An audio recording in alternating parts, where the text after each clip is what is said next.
Bonjour, bienvenue sur la chaîne YouTube de Transition et Énergie. Et j'ai le plaisir de recevoir aujourd'hui pour nos conversations hebdomadaires Armand Toubol, qui est ancien directeur du fret ferroviaire à la SNCF, qui est un grand spécialiste du ferroviaire et qui a notamment, au cours des dernières années, travaillé sur plusieurs projets d'innovation dans le domaine ferroviaire au niveau européen. Et donc, nous allons parler évidemment du fret ferroviaire, de l'importance du fret ferroviaire pour la transition énergétique.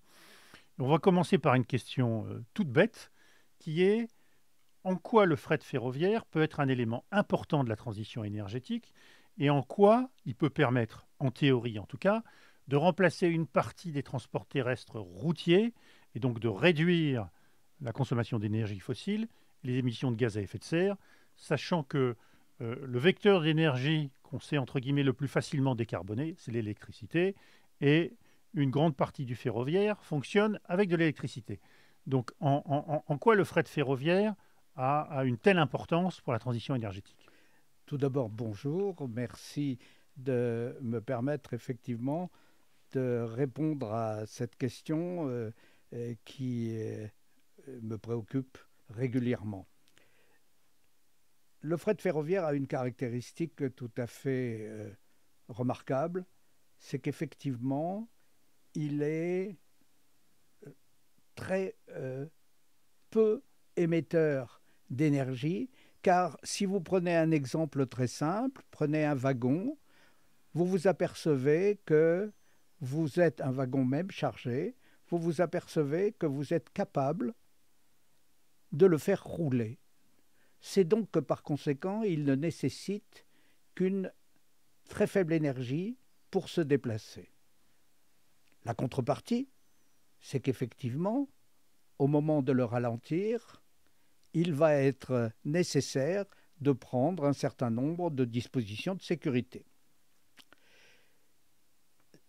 Le deuxième élément très intéressant, c'est que le fret ferroviaire, comme vous l'avez dit, a la chance de disposer de voies ferrées qui tout d'abord ont bien été conçues pour ce type de mode de transport, car il y a une interaction très étroite entre l'infrastructure et le matériel roulant. Ceci a pour conséquence que l'infrastructure ne présentera pas les pentes que vous pouvez connaître pour un certain nombre d'artères routières. Il est hors de question de penser à des pentes qui se calculent en dizaines de pourcents, comme on peut les avoir sur la route, alors que pour le fret ferroviaire et en particulier les transports de fret, pour le mode ferroviaire et en particulier les transports de fret, nous avons besoin de rester dans des pentes qui sont comprises entre 8 et 10 pour 1000 pour la meilleure efficacité, avec un certain nombre de zones qui effectivement atteignent 12, 14 jusqu'à 20, voire maximum 30, 35 pour 1000 pour un certain nombre de voies ferrées très particulières dans des zones de montagne. Et tout cela contribue aussi à réduire la consommation d'énergie. Alors, C'est-à-dire si vous avez moins de pentes pour des charges lourdes. tout à fait. Énergie que vous avez en partie dépensée pour réaliser l'infrastructure, et vous pouvez ainsi voir sur certaines voies ferrées des dispositions extrêmement particulières, des sortes de vis pour pouvoir amener le train de fret à un niveau qui lui permet de franchir la montagne. Prenons l'exemple du col de Tende en France, mais vous pourriez voir ceci sur d'anciennes voies alpines traversant les Alpes, notamment en Suisse, par exemple. Donc, ceci étant dit, donc notre mode ferroviaire pour le fret s'adresse essentiellement à des locomotives électriques qui sont extrêmement performantes, mais l'ensemble du réseau ferroviaire n'est pas électrifié. Mhm. De très nombreuses dessertes capillaires au sens desserte fine des territoires, ne sont pas électrifiées et font appel, dans ces conditions, à des locomotives qui étaient des locomotives diesel. Et alors, quel est Voilà. le rôle des institutions européennes et de la Commission européenne pour promouvoir le fret, pour promouvoir l'innovation et est-ce qu'il y a une cohérence ou une incohérence? Alors, la Commission européenne a affiché des objectifs extrêmement passionnants qui étaient effectivement de faire le maximum d'efforts pour améliorer l'efficacité du réseau européen en général. Une grande partie a été dédiée, de ces efforts, a été dédiée au réseau à grande vitesse. Ça a été très bien fait. Très bien fait. Une autre partie a été dédiée à tout ce qui tournait donc ensuite au reste de l'activité, c'est-à-dire certes le fret, mais aussi l'infrastructure, mais aussi le management des trains, les techniques de management des trains, et aussi l'informatique ferroviaire, les horaires, les chartes de voyageurs, etc. Tout ça a été très bien. Moi, je me suis occupé du premier Shift to Rail pour sa partie fret, parce que l'industrie ferroviaire était venue voir la Commission européenne en proposant de créer ce joint undertaking, c'est-à-dire avec une partie c'était l'industrie, une partie c'était la Commission, et ensuite pour définir la gouvernance de ce système, pour effectivement élaborer donc les programmes de recherche.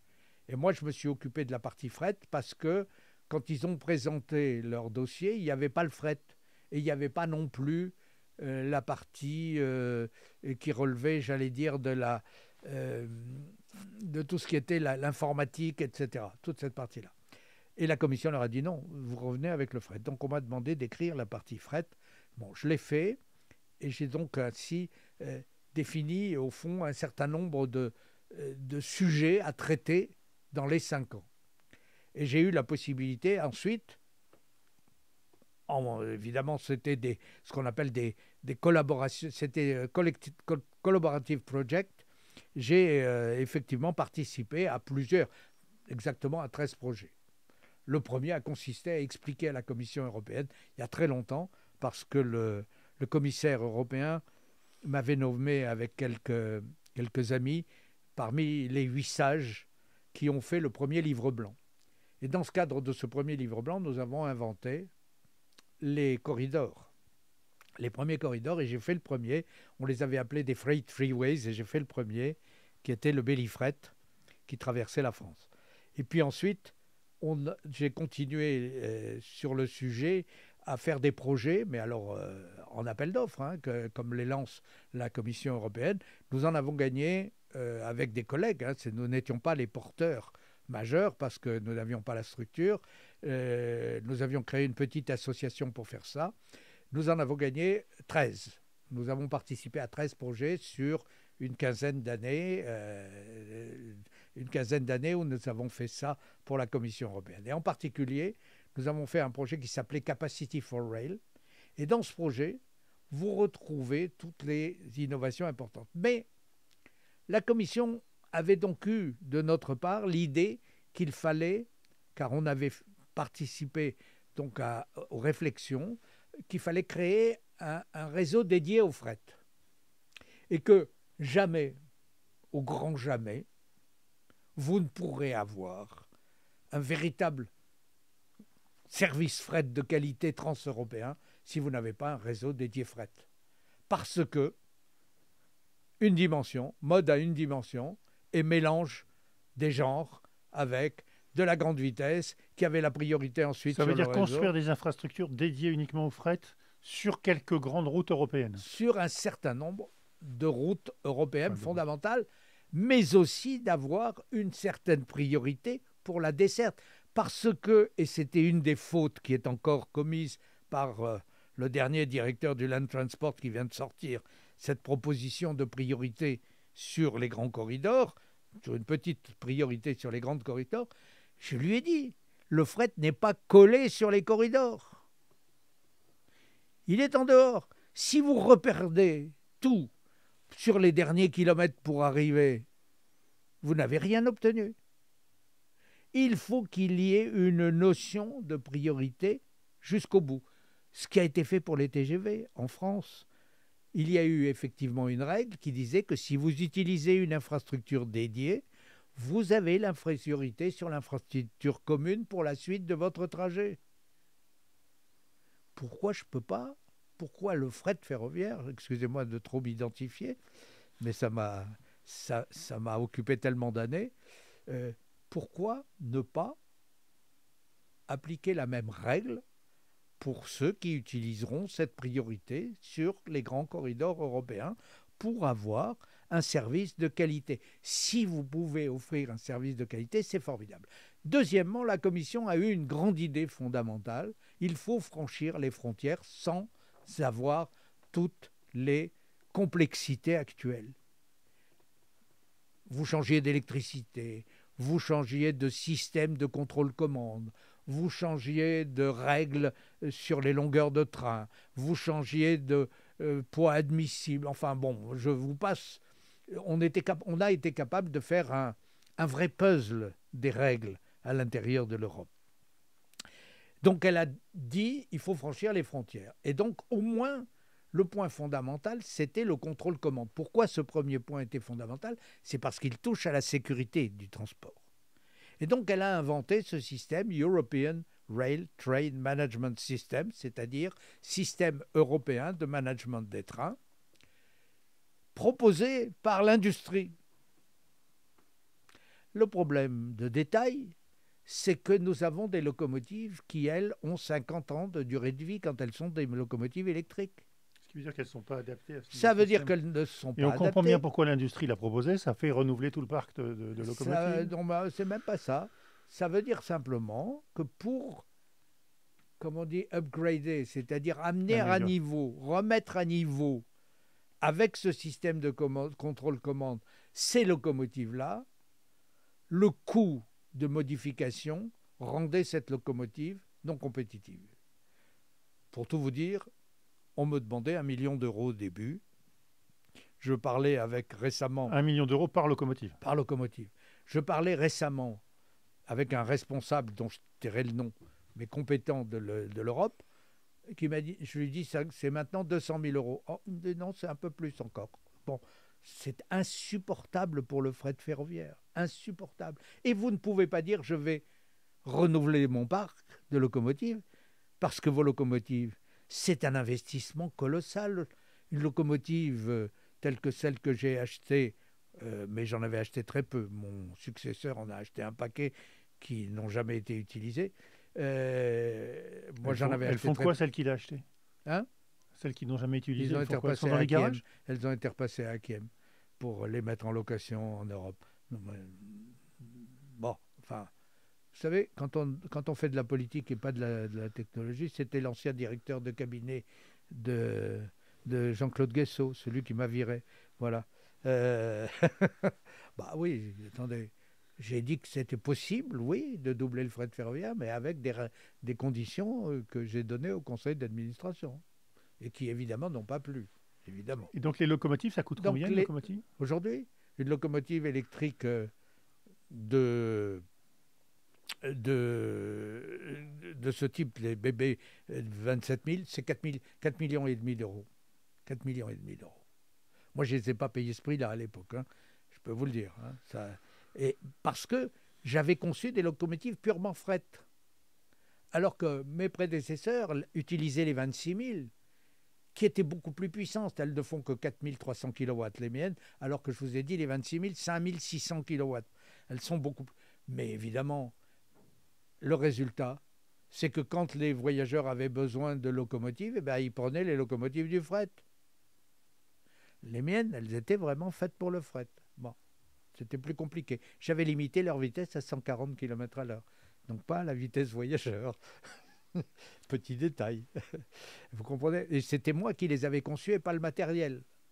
Différence fondamentale. Alors qu'avant, le matériel, là aussi, dans la rigidité de l'entreprise, le matériel SNCF était le seul à avoir la connaissance parfaite et il ne faisait pas un schéma fonctionnel, il ne faisait pas un appel d'offres fonctionnel, il faisait un appel d'offres industriel avec les caractéristiques de chacun des composants.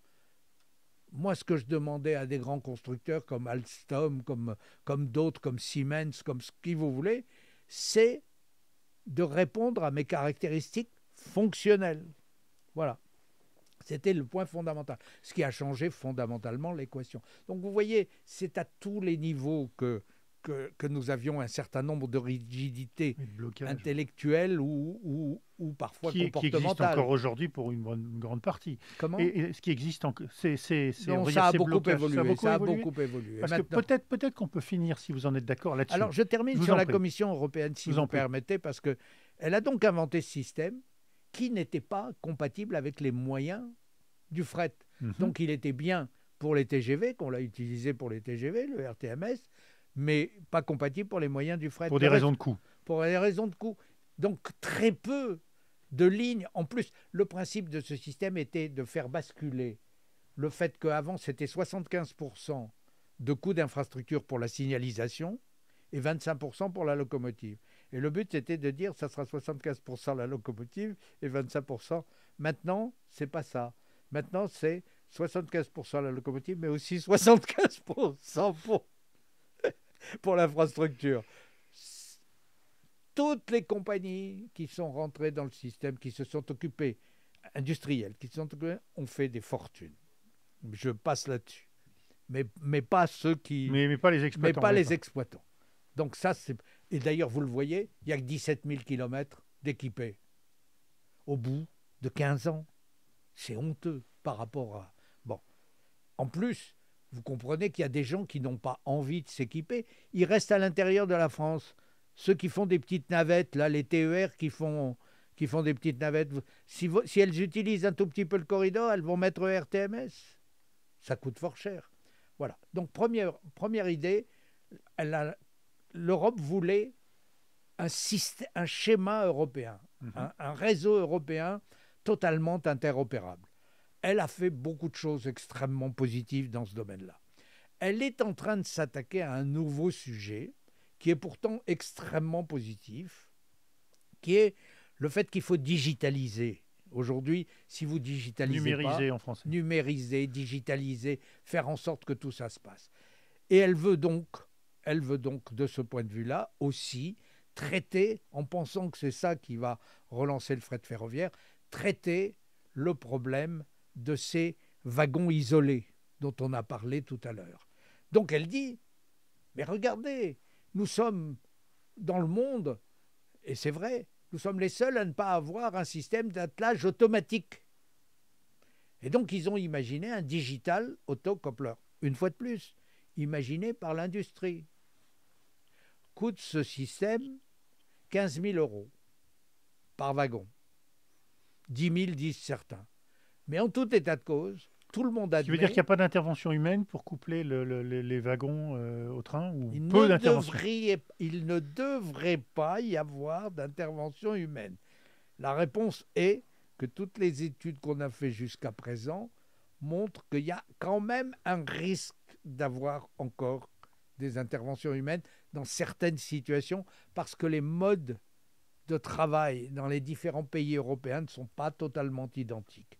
Donc c'est pas encore totalement gagné. Deuxième remarque fondamentale, vous regardez l'étude d'impact de ce système. Bon, attendez, pardon, je n'ai pas fini. Ceux qui ont inventé ça, quand ils sont arrivés au bout, ils ont constaté que c'était invendable et qu'il fallait 50% de subvention pour que ça puisse être vendable. Qui est-ce qui va payer les 50% de subvention? Il y a 550 000 wagons en Europe. Et en plus, ces inventeurs... Donc 7 500 € pour 550 000 wagons. Je vous passe le calcul, vous le ferez aisément. Et ces inventeurs ont tout à coup imaginé un attelage qui, lui, est incompatible avec tous les attelages existants. Ça fait plus de 3 milliards d'euros. Hein? Ça fait plus de 3 milliards d'euros. Ça fait plus de 3 milliards d'euros. Et si vous prenez le coût total, ça fait 5,5 milliards. Bon.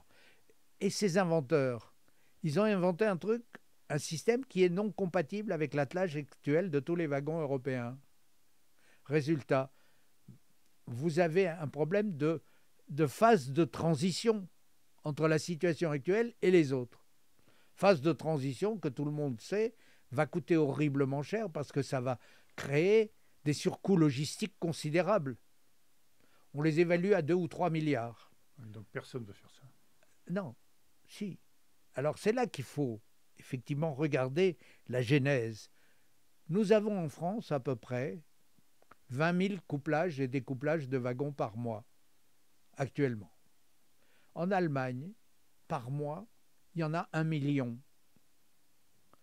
1 million! 20 000, 1 million? Oui! Comment vous expliquez ça? Ben parce que nous n'avons plus de wagons isolés en France, ou presque plus. Alors, et en Italie et en Espagne, il y en a encore moins. Alors donc, ok. Donc une fois que vous avez intégré ces éléments-là... Donc c'est très intéressant pour les Allemands, mais pas pour les Français. Vous avez compris, c'est un projet allemand.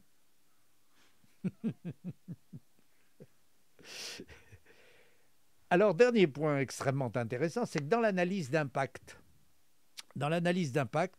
vous regardez et vous vous apercevez que 90% des impacts positifs, c'est-à-dire des bénéfices de l'opération, c'est effectivement les capteurs et surtout donc le suivi de tous les capteurs, donc la connectivité en général. 90% est lié à la connectivité. Or, si vous regardez, dans les coûts, on obtient toute la même connectivité en mettant simplement un câble tout au long du train avec effectivement une connexion manuelle sur les wagons. Bon. Coût de la connexion manuelle sur les wagons plus le câble, en investissement. 10% du coût. 10% du coût. Donc avec 10% du coût, vous obtenez 90% des bénéfices. Et ensuite, avec 90% du coût, vous obtenez 10% des bénéfices. Mais c'est pas ce que propose l'industrie. Expliquez-moi comment on peut, dans ce cas-là, forcer les gens à investir. C'est-à-dire, d'après ce que vous décrivez, on va dire, dans les projets européens, le poids du lobby industriel n'est pas négligeable. Puisqu'à chaque fois, c'est vous qui le dites. On a l'impression qu'il y a des coûts assez considérables de modernisation. C'est vous qui le dites. Et que les projets viennent de l'industrie. On a besoin d'une industrie puissante en Europe. Bien sûr. On devrait, de ce point de vue-là, dire une industrie puissante qui fait des produits, en anglais affordable, abordables. En tout cas compétitifs ou économiquement qui font sens. Exactement. Sinon, il va falloir trouver des subventions colossales. Autant peut-être l'Allemagne va décider de ces subventions parce que pour 1 million de couplages et de découplages par mois, ça a du sens. Croyez-vous que dans certains pays qui ont infiniment moins de découplage et de découplage, il va y avoir une subvention d'État? J'ai peur que non. Et puis ça dépend aussi de l'état des finances publiques, et les finances publiques allemandes sont en bien meilleur état que les nôtres, par exemple. Oui, non, mais ça, c'est des arguments complémentaires. Je me suis placé à dette égale, si vous voulez. Peut-être je rêve, mais il y a grande chance. Et justement, je voudrais qu'on finisse là-dessus. Je voudrais savoir si fondamentalement, vous êtes optimiste sur l'avenir du fret ferroviaire, compte tenu de ce que vous venez de nous dire, c'est-à-dire qu'il y a un certain nombre de blocages à lever, mais ils sont identifiés, mais on peut les lever, mais il y a beaucoup d'améliorations à faire dans le fonctionnement, dans les infrastructures, sur le plan technique et sur le plan, on va dire, des organisations. Donc, est-ce que vous êtes optimiste ou compte tenu justement de l'accumulation de difficultés et d'intérêts contradictoires, vous pensez qu'on peut toujours rêver au redémarrage du fret ferroviaire, mais que c'est pas pour demain ni pour après-demain? Avant le Covid, je vous aurais dit non. J'aurais dit que j'étais pessimiste. Je pense que le Covid a réveillé la conscience que nous avons besoin d'avoir un fret ferroviaire.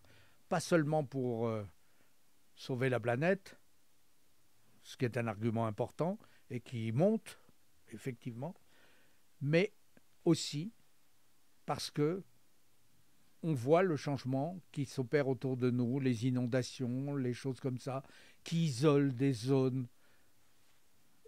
On voit les épidémies qui parfois se propagent et où le fret ferroviaire a pu amener les marchandises pour nourrir les gens.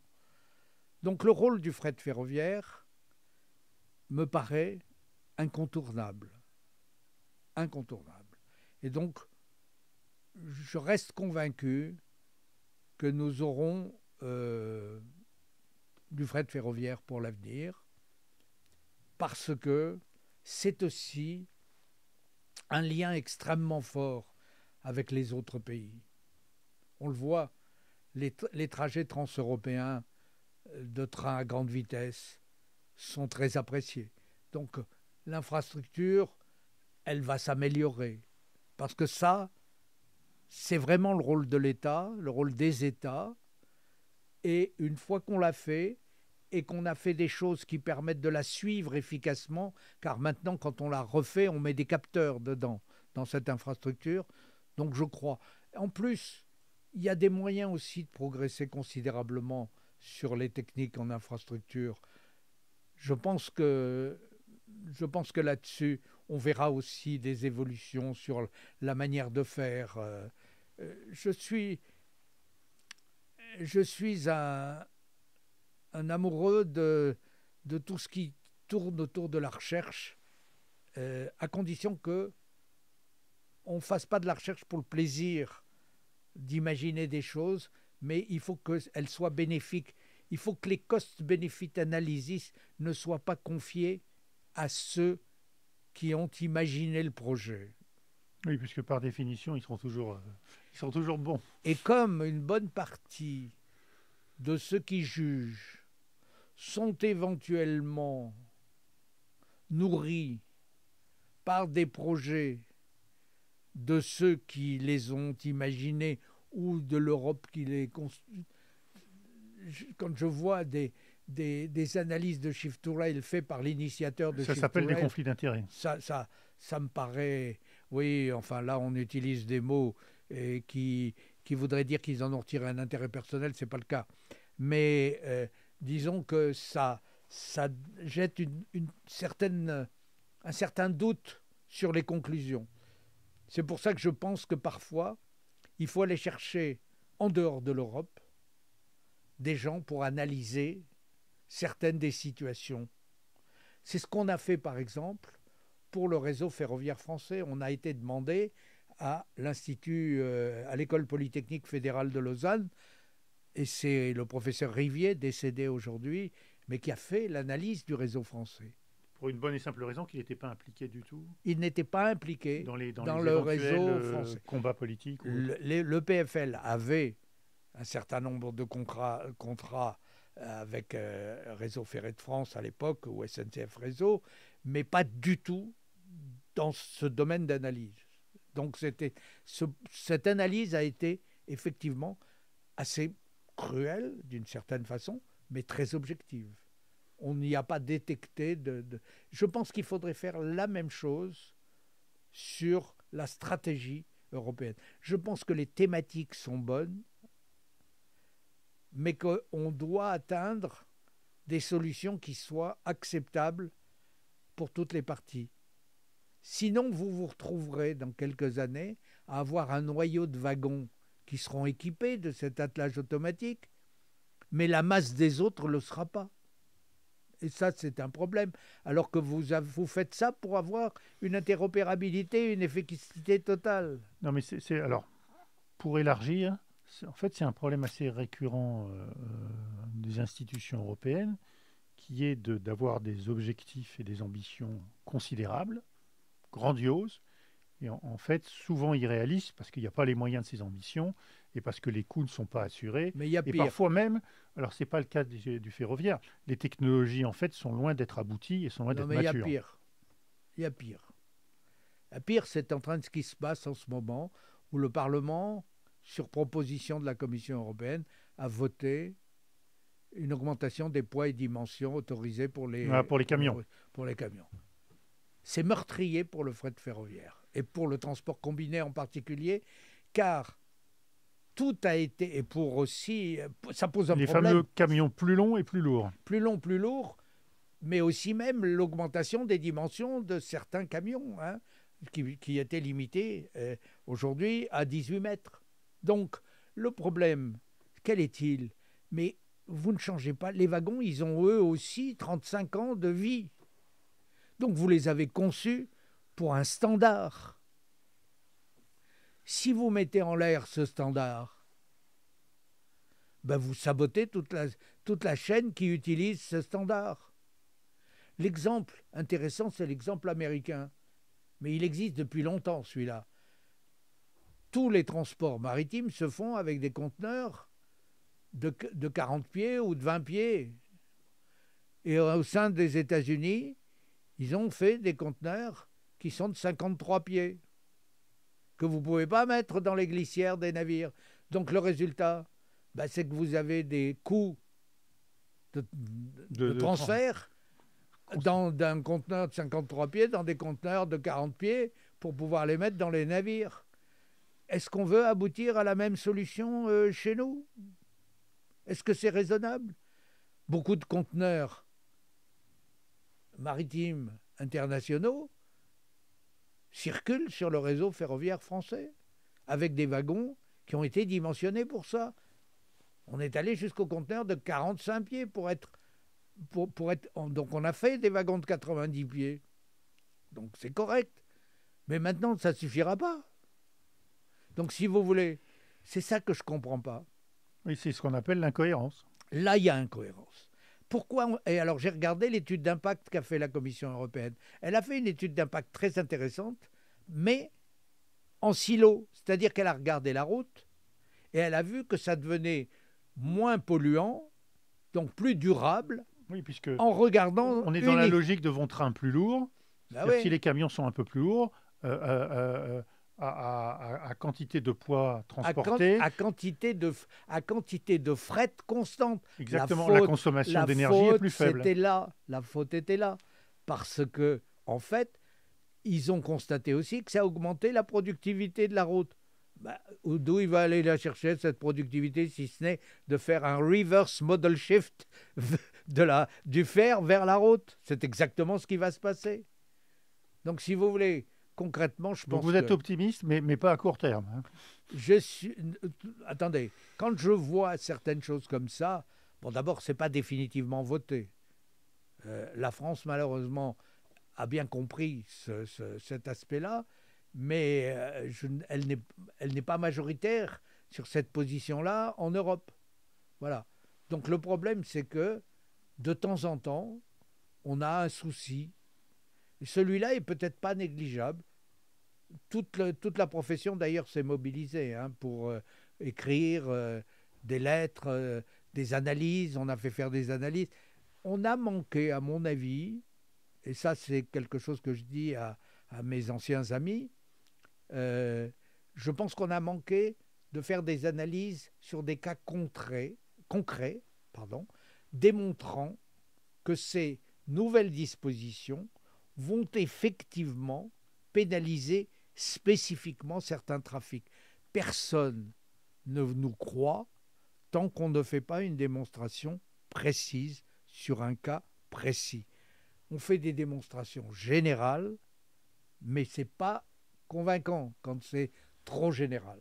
On est appelé à donner des exemples précis sur des trafics précis. Ce trafic-là repassera à la route parce que ce sera beaucoup plus intéressant de le faire avec ces techniques nouvelles, ces autorisations nouvelles. Voilà. Voilà tout ce que je pouvais vous dire. Écoutez, merci beaucoup, Monsieur Toubol. Et je pense qu'on aura l'occasion à nouveau d'en parler parce que le fret ferroviaire est un sujet important et un des sujets relativement négligés de la transition énergétique. En tout cas, pas la priorité qui pourrait être ou qui devrait être. Il y a beaucoup de travaux qui se font parce que c'est compliqué, parce que la complexité que dont vous venez de nous donner quelques idées fait que il n'y a pas de solution simple, pas de solution facile, pas de solution rapide. Et donc, pour les politiques, c'est compliqué. En tout cas, merci de m'avoir permis d'échanger avec vous sur ce sujet-là. avec tout le respect de tous ceux qui œuvrent dans ce métier qui n'est pas facile et qui est absolument passionnant et extrêmement important pour à la fois notre économie et notre avenir. Voilà. Merci. Merci beaucoup.